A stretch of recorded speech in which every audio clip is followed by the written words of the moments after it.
guys, how's everyone doing? Good, I hope. Recently, I was tagged in a fragrance Q&A taggy type thing. It does happen time to time, by a lady called Annie S. Hi Annie, how are you doing? She's a new fragrance reviewer on the block, guys. Go and check out her channel. I will put a link thing up here, if I can figure out how to do it. Yay, if not, it will be below. Anyway, there were 11 questions which are on my television screen. I don't know how to get them up on my phone because you can't look at YouTube messages on your phone. It's just really weird, I don't know why. So it will be a case of me running back to the television and then running back here to see what the question is. I am unprepared, which I think is the best way when you're going to be asked questions. So let's start with number 1. Let me just go and read it. How many fragrances do you own? At the moment, it really depends how you categorise it, but I own 82 full bottles at the moment. I do have, that's kind of bottles on my shelf. The rest of them I have Black Phoenix collection, and I have tons of samples and kind of 10ml sprayers and things like that. And that doesn't also include backups. I'm talking about separate fragrances. I have 82. Next question. How do you organise and store your fragrances? Haphazardly? No, not really. I have most of my fragrances above my bed on a shelf. They're the ones that are in the bigger bottles that I like to pick off and spray and wear day to day. But I also have samples and things in a drawer by the side of my bed, and my Black Phoenix ones are in a little marble chest, and then I have boxes hidden under the bed that I'm ashamed of, that I hide. Just because, you know, if you hide them they're not really there. But they are. Question 3. What? I'm getting out of breath. Okay, what was your first ever fragrance? It was probably a really cheapy imitation one from a market that I used to go to every Sunday with my friends. There was this fragrance stand that sold lots and lots of different dupe ones, very cheaply made, horrible ones, but that's all I could afford, you know. I was 12, so it would have been probably Eternity for Men by Calvin Klein, which I think might have been called something like Entrance. Also they had a CK1 there which was called Look, and they also had Samsara which was called Sanskrit. Funny that, but the first one was Eternity for Men by Calvin Klein, which by the way I hate. I later got the real bottle of it and I gave it away. Not my style at all. I didn't know myself then. Question 4. What is your newest fragrance? Let me just go and get it. Wait there. This is like giving me a good exercise workout. The newest fragrance I have bought is Ginger by Lush. It's a limited edition. They did it on their website recently. I used to work at Lush. I love their fragrances and I love their ginger scented fragrances, and they used to sell the perfume of this when I worked there 10-ish years ago. So maybe 12 years ago. But I do have Poison coming in the mail, and I do have one called Marussia by a name that I can't remember for review purposes. But this is the latest one that I've actually purchased.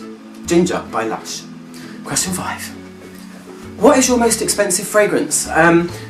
If you want me to give you in terms of the price or per mil, okay, I'll just do both. My most expensive fragrance is my Chanel Coromandel. I got the 200ml bottle and it was 200 and something or other pounds, I can't really remember.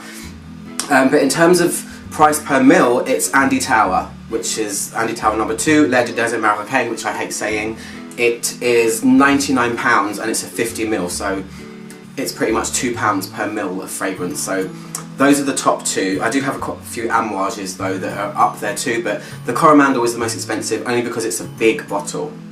Okay, question whatever the next one is. Question 6. What was your most dramatic fragrance buying experience ever? I don't really have one because I don't tend to go outside to buy fragrances. I tend to buy them online a lot. I've not really had something dramatic really. I guess you could call it a drama that when I went to buy my Coromandel, I did actually go to Bond Street to buy it, and I felt like I had to keep up with the Joneses, so I really dressed up so I could fit in the Chanel store. Totally ridiculous, but I wanted to look nice when I bought a fragrance that I'd been wanting for about 5 years, so I was being a drama myself. Does that count? Question 7. Current favourite fragrance store? I'm going to say Harrods. I know that sounds really obvious, but Harrods in centre of London is literally a mine, a gold mine of fragrances. Not only can you buy commercial fragrances there, they have an endless supply of niche fragrances, as well as a couple of floors on the very top of the building which are exclusive hallways of gorgeousness of things.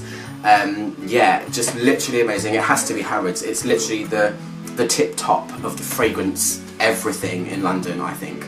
And it's just beautiful as well. The shop is just stunning to be in as well.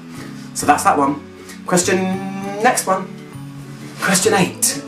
Current favourite fragrance. Oh gosh, that's a really tough one because I'm always trying out so many new things all the time. What am I loving at the moment? I'm really loving Halfeti by Penhaligon's.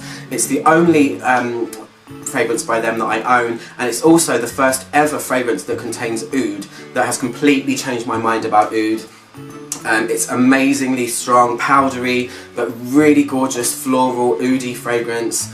I'm really enjoying that one, but I consistently change my mind. It will be a different one in 5 seconds, so ask me again in 5 minutes. Question 9. Least favourite fragrance, do you mean now or do you mean in 5 minutes? My least favourite fragrance ever in the world could probably be Chanel No. 5. I just don't get it, I don't like it. I understand why it's amazing and everyone likes it, or a lot of people like it, and why it's so famous, but it's just not really for me. But anything that's a classic chypre I don't really like either, so things like Alliage by Estee Lauder, or Nicky Saint Foul, or I don't know, there's a lot of chypres like that I don't really like, so yeah. Anything that's got too much oak moss in it, usually. Next fragrance purchase. Oh, that's another thing that changes like the wind. It could be one thing 1 minute and then something else the next. I mean, I have a list of about 10. What I'd really like to get is Bracken by Amouage. It's the one in the corally sort of bottle. It's got fern in it, it's quite green, modern, strange, unusual. Or, if I could ever afford it, I would love to get the Privé, Armani Privé, the Myrrh Imperial one. Need that one in my life, right now. Anyone? No? Okay, next question. Last question. What is your dream fragrance? I think it's probably already been created. There's nothing that I could ever dream up in my head that would be better, I don't think, than what is already on the market. So I'm going to go with my staple, my answer to pretty much every question that people ask me, even when they say, what's your name? I say Samsara. It's got to be Samsara. It's a dream fragrance for me. It smells like something that I could only imagine in my head, and every time I smell it I still swoon and I still love it. I think it's an absolute masterpiece. I never get bored of it. I've been infatuated with it since I was a really little boy, and that was a long time ago. So my dream fragrance is Samsara. It's already on the market. It's done.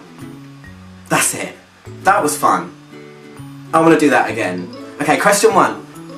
No, I'm just kidding, really. Thank you so much, Annie S. That was really good fun. I might tag some reviewers in this, I think. Who am I going to tag in this? Let me think. I'll tag everyone. Everyone do it. Yay, it's fun. Anyway, guys, I'm up on my note. Click my logo down there to subscribe, and also hit that bell thing if you want to get a notification when I've done another video, if you care. You might not even care. Anyway, love you guys. Bye.